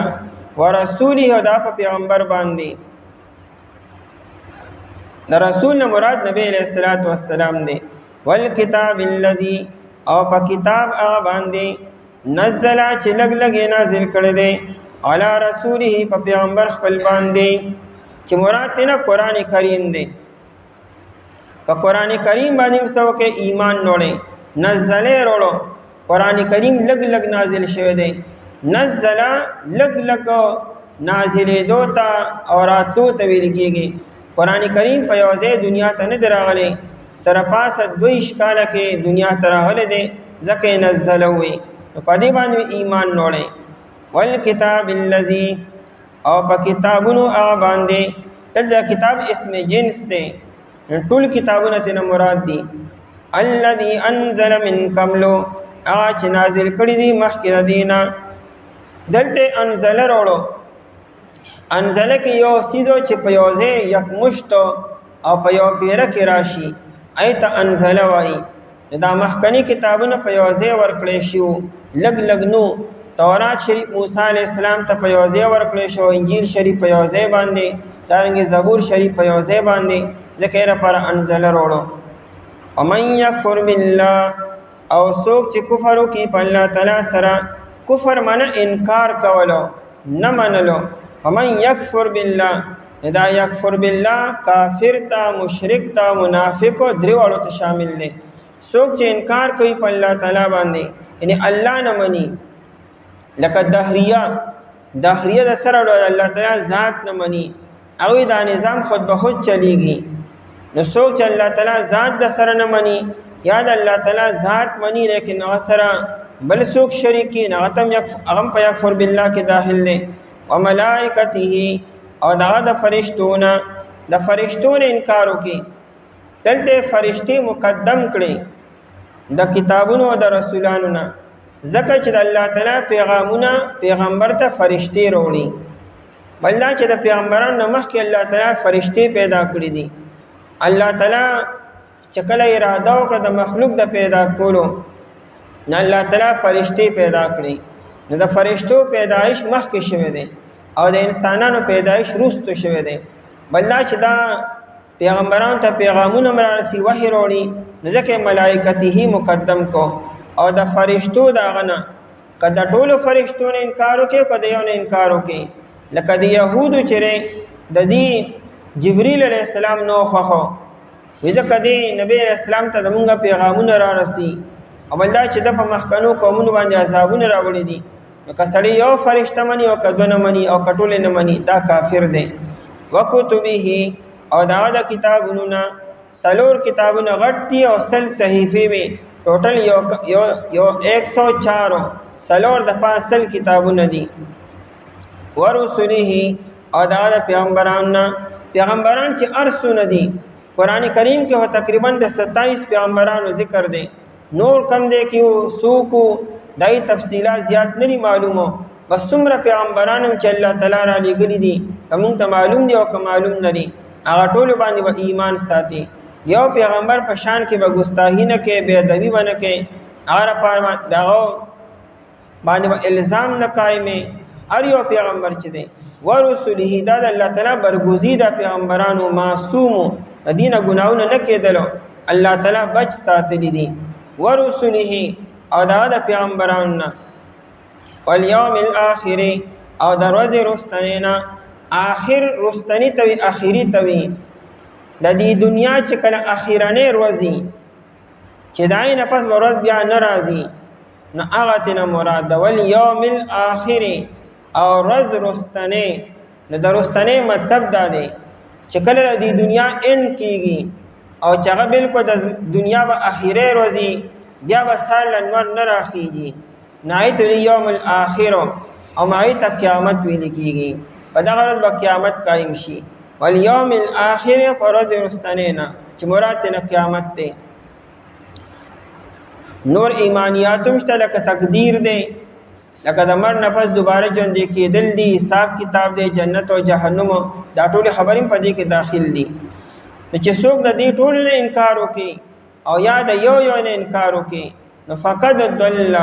پس یقینا دی بیلار شو، دی گمراه شو. ضل ویل کېږي روکېدل ته، چې د انسان نه لار روکشي نو روکېدل ته ضل یا دل ضلالتا وایي. فقط ضل پس یقینا دی رک شو، یعنی دی گمراه شو. گمراه راه لارې ته وي او ګم معنا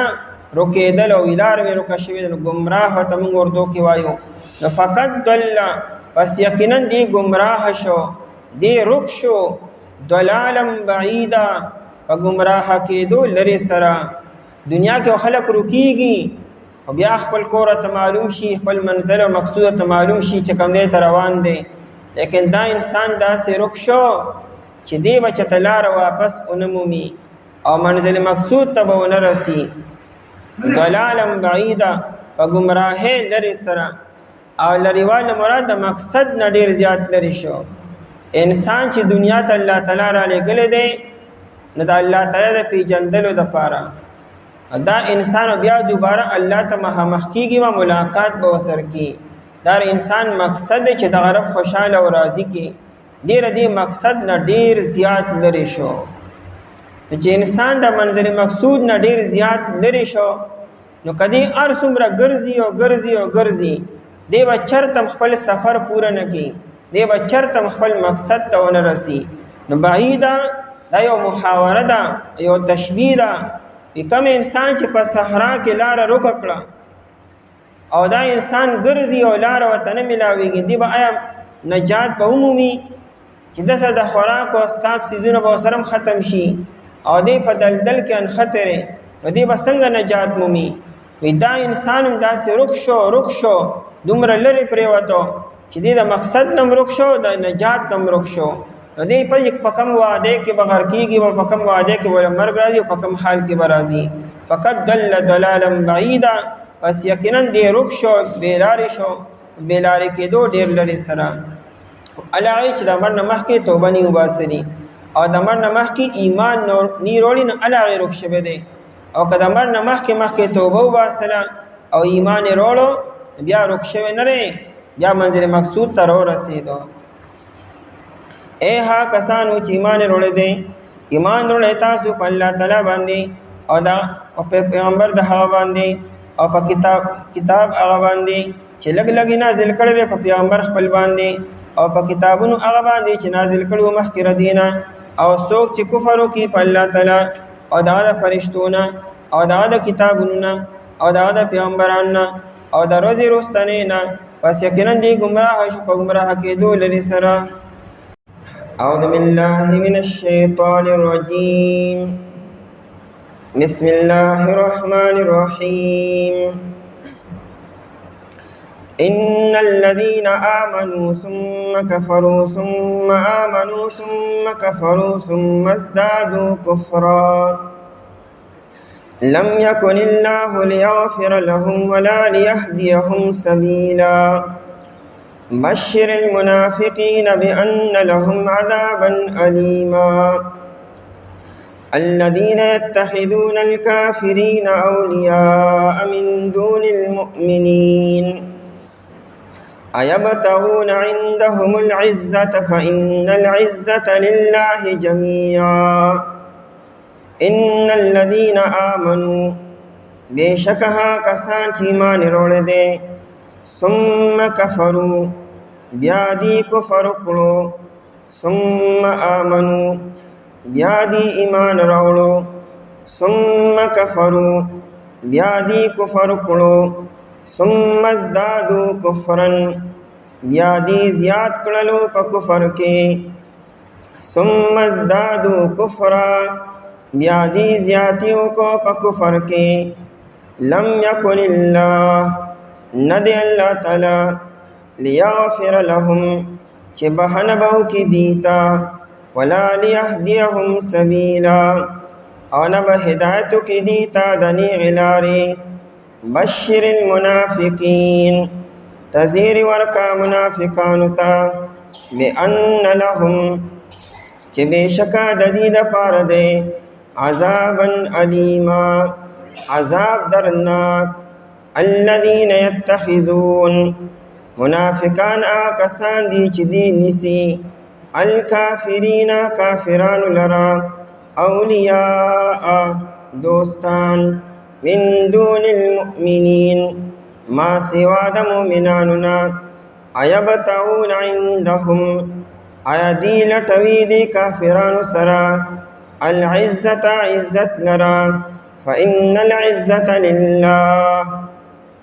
پس بېشکه عزت د الله تعالی دپاره دی جمیعا ټول. په مخکې آیت مبارکه کې د ایمانیاتو بیانو او دا بیانو چې چا د دې ټول نه انکار وکړو او یا د یو نه انکار وکړو نو دی ډېر لرې ګمراهۍ کې پرېوتو. اوس په دې آیتونو کې د منافقانو بیان دی. منافق هغه انسان دی چې په لږ ساعت کې ایمان نه وړي، په لږ ساعت کې کفر اختیار کړي. د ده چونکې خپله عقیده نشته دی، استقامت پکې نشته، حالاتو ته ګوري چې کله حالات د مؤمنانو سره موافق شي نو دی ایمان نه وړي، او کله چې حالات سخت شي، یره راشي، قحط راشي، بیماری راشي،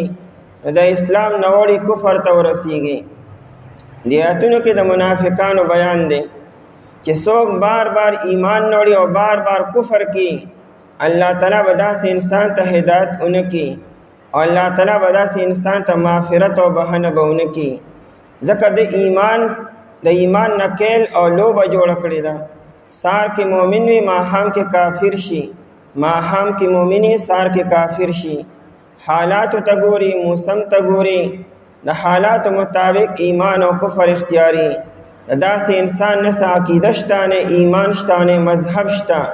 دا منافق دی، مرتد دی. د داسې انسان سزا دایمي طور باندې جهنم دی. منافق هغه انسان ته وي چې په خوله باندې کلمه ووي، په ظاهره کې مسلمانی او دننه پړه کې یې کفر وي، عقیده د کفر وي،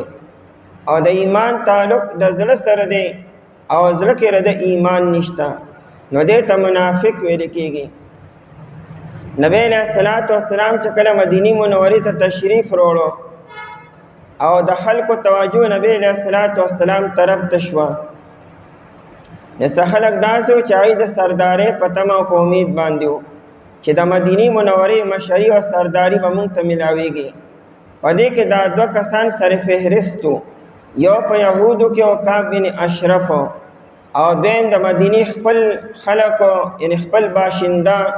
عبدالله بن ابی بن سلول. دا عبدالله بن ابی بن سلول دی مشرمو سردارمو او قریب و چې د اعلان کړی چې د مدینې منورې سرداری زما په نوم باندې را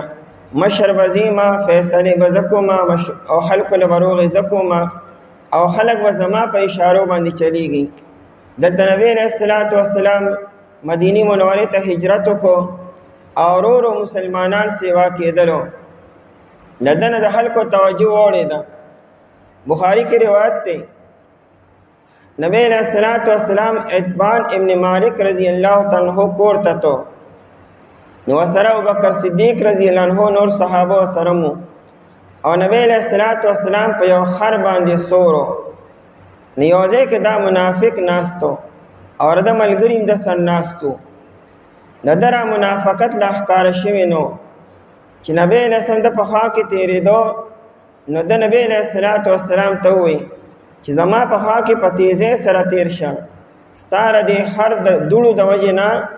زما عزت خرابېږي او دوی به یې دوړې وکړي. خیر نبی علیہ السلام خفه شو، صحابو خپلو کې تکرار ورسره وکړو. نبی علیہ الصلوۃ والسلام چې لاړو عتبان ابن مالک رضی اللہ عنہ چې وکتلو د نبی علیہ السلام په مخ باندې د خفګان آثارو معلومات شو. نو د عتبان رضی الله عنه نبی علیہ السلام ته وی چیرې تاسو خفه کېږئ مه په دې خبره باندې، ستاسو د راتلو نه مخکې دی د سردارۍ په تمه باندې و چې زه به مشر شم او سردار به شم او ستاسو د وجې نه د خلکو توجه له ده نه کټ شوه. د دادې د تبې د زوره لګیارې دې دا هر څه برداشت کولی نه شي. نو خیر دی په دې باندې صبر کوئ. چې کله د بدر جنګ وشو او کې الله تعالی مسلمانانو ته غلبه ورکړه، په دې سره د دې منافقانو په زړونو باندې ناشنا یره خوف او دهشت راغی. دی خو مسلمانان به ختم شي، مسلمانانو جنگ وکړو. نو دی عبدالله بن ابی بن سلول خپل ملګرو ته وی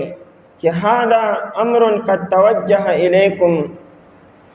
وی دا یو مسله او معامله مونږ باندې اوس رااله،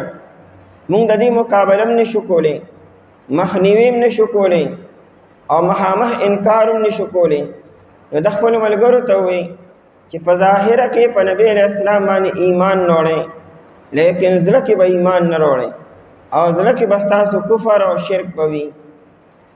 دې سره د منافقانو یو ډله شروع شوه، دی خوا اسلام دی خوا نفاقو. آیاتونو کې د منافقانو بیان دی چې کوم خلک بار بار ایمان نوړي او بار بار کفر اختیاري، داسې انسان ته الله تعالی هدایت ومنکي او بهنه به ورته ومنکي. دا عبدالله بن ابی بن سلول چې دی خو د منافقت په حالت کې د دنیا نه لاړو. د بلاشي منافقان ملګري مو په آخر وخت کې بیا صرف 10 یا 12 کسان منافقان پاتې شو او د نورو بیا په نبی علیہ السلام باندې د صدق دین بیا ایمان نوړو. او دې آیاتونو کې موږ ته تعلیم دی چې منافقان صرف د نبی علیہ السلام په زمانه کې نو، دا په هر دور کې موجود وي چې په ظاهره کې به مؤمن وي دنه به منافقت کوي. چې کوم انسان منافق دی ډېر د الله نه یریږي، منافقت نه توبه وباسي او مؤمنان لم وی خوسیدل پکار دي. ان الذين آمنوا بشکا کسانو چې ایمان وروړي دي، کوم کسانو چې ایمان وروړو پاول کې او د ایمان نه پس بیا کفر اختیار کو، ثم کفروا بیا دی کفر وکړو انکار وکړو، نو په دې کفر سره دی مرتد شو او د مرتد سزا هو چونکه قتل دی، لیکن د دې دا کفر ظاهر شوی نه دی، کفر یې پړه کې اختیار کو. ثم آمنو بیا دی ایمان وروړو، نو پکار هدی چې په ایمان باندې ثابت قدم وي، لیکن ثم کفروا بیا دی کفر اختیار کړو، او ثم ازدادوا کفرا بیا دی په خپل کفر کې مخکې لاړو او زیات شو، بار بار ایمان نوړي او بار بار کفر اختیاري، نو بار بار مرتد کیږي او دې د ارتداد په حالت کې د دنیا نه لاړو، ایمان یې ورنړو، توبه ونه باسله، نو داسې انسان ته الله تعالی مغفرت به مونه کي او هدایت به ورته د نیغې لارې ونه کي. دا څوک دي؟ روح المانی لیکي او ابن عاشور هم لیکلی دي چې دا اصل کې منافقانو دی با د نبی علیہ السلام مجلس ته چې رالو کلمه به وي، او چې ماښام به لاړو نو د کفر کلمه به وي، سار به مؤمنانو ماښام به کافران شو، د صحابو مخې ته د نبی علیہ السلام مخې ته به ایمان ظاهرو او د خپلو ملګرو مخې ته کفرو، نو بار بار ایمان او بار بار کفرو، او تر دې چې خاتمه په کفر باندې وشوه، دا انسان ته الله تعالی بهانه مونه کی او داسې انسان ته الله تعالی هدایت مونه کی. ان الذين آمنوا داسې منافقان دي چې ایمان د نبی علیہ السلام مخې ته راوړي او د نبی علیہ السلام نه چې مخې لاړ شي نو بیا کفر اختیار کی. نو مراد دا دی چې یو سړی بار بار ایمان نوړي او بار بار کفر اختیاري او د خاتمه په کفر باندې وشوه د مغفرت نشي. ترمذی شریف کی روایت ہے، نبی علیہ السلام فرمائی د قیامت نماز کې هم داسې خلک یصبح الرجل مؤمنا ويمسي كافرا ويمسي مؤمنا ويصبح كافرا، داسې خلک براشي چې سار به یو سړی مؤمني او چې ماښام شي نو کافر وي، او ماښام چې سمني نو مؤمن وي، او سار چې پاسي نو کافر وي. نو ولې ان د ورځې به احتیاط نه کوي، کفریه کارونه به وکړي، نو سار مؤمن او ماښام کافر شو، او ماښام مؤمن و نو سار کافر شو. دا صرف د نبی علیہ السلام زمانه پورې خبر نه ده، نبی علیہ السلام پیشنګویم کړی ده چې د قیامت نه مخکې به هم داسې خلک راځي چې سار به مؤمني ماښام به کافري، ماښام به مؤمني سار به کافري، یعنې د خپله خوله به قابو کې نه ساتي، کله په خوله باندې یو سوي کله بل سوي، کله به د شریعت مذاق کی، کله د پیغمبر مذاق او کله د قرآن مذاق، کله به دین ته سپک ګوري، ځان به مؤمن ګڼي، په حقیقت کې به کافر وي. ان الذين آمنوا ثم كفروا، ابن عاشور وی چې دینه مراد هغه کسان دي د مکې مکرمې څخه کسانو هغه مدینه منورې ته تجارت درالو، چې مدینه منورې ته برالو نو ځان به مؤمنان ظاهر کو، موږ چې ایمان نه وړ دي چې صحابه موږ ته سونه وایي، او چې واپس مکې مکرمې ته برالو نو کافرانو سره بشو، د کفر کلمه به وي، دا کار به بار بار کو. الله تعالی په دې آیت کې د خلکو بیان کی. ان الذين آمنوا بشکا کسانو چې ایمان وروړي دي، ثم کفروا به کفر اختیار کړو. او یو تفسیر دام دی چې کله د بدر جنگ وشو نو د منافقانو خپلو کې مشوره وکړه چې راځي د نبی علیہ السلام او د صحابه مخې ته د ایمان کلمه ووایو چې موږ مؤمنان شو او موږ ته نبی علیہ السلام سونوي. نو ان الذين آمنوا، کم منافقانو چې د بدر د جنگ نه بعد ایمان وروړو، او ثم کفروا بیا په 3 هجره کې د احد جنگ لدی لانړو، هغه 300 کسان چې د احد د جنگ نه واپس شو، ودا جنگ نه دا خودکشي ده، نو په دې جنگ نه واپس کېدو سره دی منافقان شو، کافران شو. نو ثم کفروا کې دې طرف ته اشاره ده، چې دی د احد د جنگ نه واپس شو د کفر کلمې وې. ثم آمنو یار پسې سن 4 هجری کې یو وړاندې غزوه وا چې ته حمراء الاسد ویل کېږي. اين نبی علیہ السلام او صحابت لو د منافقانو د تلو اراده وکړه. د دې د اراده کول د ایمان دی. او نبی علیہ السلام دی واپس کړ چې نه تاسو موږ سره نه ځئ، تاسو موږ سره تیر کال د احد په جنگ کې نه شریک شوي، نو څه کال هم تاسو موږ سره نه ځئ. نو دا ثم آمنو کې دې طرف ته اشاره ده چې د حمراء الاسد دپاره دې تیاری وکړو چې موږ ځو، دا گویا کې دې ایمان ظاهر کو. ثم کفرو بیا پسې غزوه بنو المستلق، غزوه بنو المستلق کې د منافقانو یو جمله وایي ولئن رجعنا الى المدینه لا یخرجن الاعز منها الاذل. منافقانو وایي کچې موږ مدینه منورې ته واپس لاړو نو عزتدار خلق با ذلیل خلق وباسي. نو خپل ځان عزتدار یادو او صحابه نبی علیہ السلام یې نعوذ بالله ذلیل یادولو. نو په دې جملې سره دی منافقان او کافران شو بیا. نو ثم کفرو کې دا یادي ثم ازدادوا کفرا، او بیا دی په عائشہ رضی الله عنها تهمت لګو او په منافقت کې مخکې لاړلو. ثم ازدادوا کفرا بیا دی زیاتیو کو په کفر کې، یعنی کفر کې مسلسل مخکې لاړو. لم یکن الله ندی الله تعالی لیغفر لهم چې بهانه به وکړي دیتا. دا لیغفر لهم کې تاکید دی وی الله تعالی به هرگز دیتا بهانه ونه کړي، ځکه دی د ایمان نه لوه جوړه کړې ده.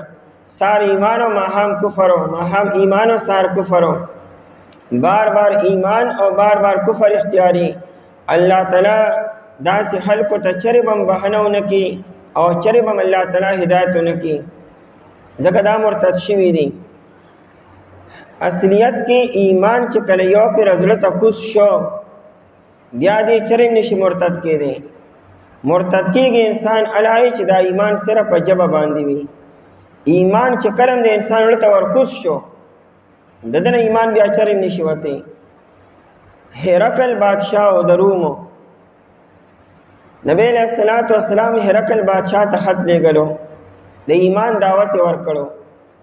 دی وخت کې دی په ایلیا کې و بیت المقدس طرفا کې د چا خط وکړو، د هغې ډېر عزت وکړو.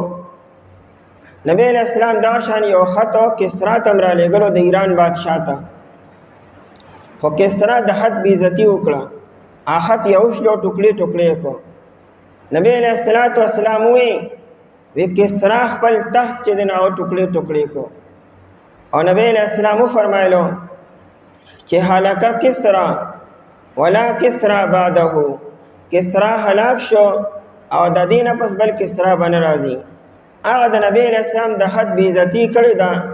تر اوسه پورې دی ایران او د فارس والو ترقي ونه کړه او دی سر اوچت نه کو، ځکه د نبی علیہ السلام د حد بې عزتي کړې ده. رومیانو ته چې نبی علیہ السلام خط ولېږو نو د روم بادشاه هوښیارو سمجدارو د نبی علیہ السلام خط بې ادبي ونه کړه، ګستاخي ونه کړه، البته معلومات یې وکړو. یاره وګورئ د عربو څه کسان که دلته موجود دي، نو ابو سفیان هغه وخت کې تجارت ته تلو ملک شام ته. هرقل بادشاه دې راوغوښتو، ابو سفیان او دغه سره ملګري مو. ابو سفیان یې مخې ته ودرو او د ابو سفیان ملګري یې شاته ودرولو. ډېر هوښیار د هرقل بادشاه. هرقل بادشاه ترجمان ته ووایي چې زه د ابو سفیان یو څو تپوسونه کوم. نو شاته کسانو ته وی که دې ماله غلط جواب راکړي تاسو ماته اشاره کوئ چې غلط جواب یې درکړو، او که دې رښتیا وي نو تاسو به د رښتیاو تصدیق کوئ.